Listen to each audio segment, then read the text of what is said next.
નમસ્કાર દર્શક મિત્રો, ધ લોકસત્તા શોમાં આપનું સ્વાગત છે। બાંગ્લાદેશમાં અનામતના મુદ્દાને લઈને ફેલાયેલી અરાજકતાની સ્થિતિ એટલી હદે વણસી ગઈ કે વડાપ્રધાન શેખ હસીનાએ રાજીનામું આપી દીધું અને દેશ પણ છોડી દીધો। વિદ્યાર્થીઓના વિરોધ પ્રદર્શનના નામે શરૂ થયેલી હિંસાએ બાંગ્લાદેશની હસીના સરકારનો ભોગ લઈ લીધો છે।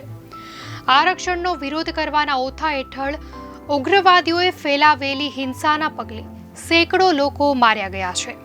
તેવામાં હવે પશ્ચિમ બંગાળમાં ભાજપના નેતા સુવેન્દુ અધિકારીએ મહત્વપૂર્ણ નિવેદન આપ્યું છે।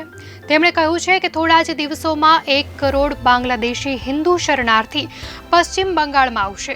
પશ્ચિમ બંગાળ સરકાર તેના માટે તૈયાર રહે। આ પાછળનું કારણ પણ તેમણે જણાવ્યું અને સરકાર પાસે એક માંગ પણ કરી। તેમણે કહ્યું કે બાંગ્લાદેશમાં હિન્દુઓનો નરસંહાર થઈ રહ્યો છે। રંગપુરમાં સિટી કાઉન્સિલના કાઉન્સિલર હરાધન રોયની હત્યા કરવામાં આવી હતી।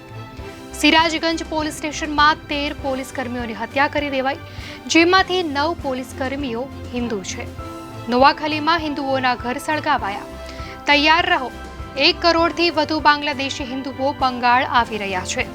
બીજેપી નેતાએ વધુમાં કહ્યું કે તેઓ પશ્ચિમ બંગાળના મુખ્યમંત્રી મમતા બેનર્જી અને રાજ્યપાલ સીવી આનંદ બોઝને આ મામલે ભારત સરકાર સાથે તાત્કાલિક વાત કરવા કહેશે।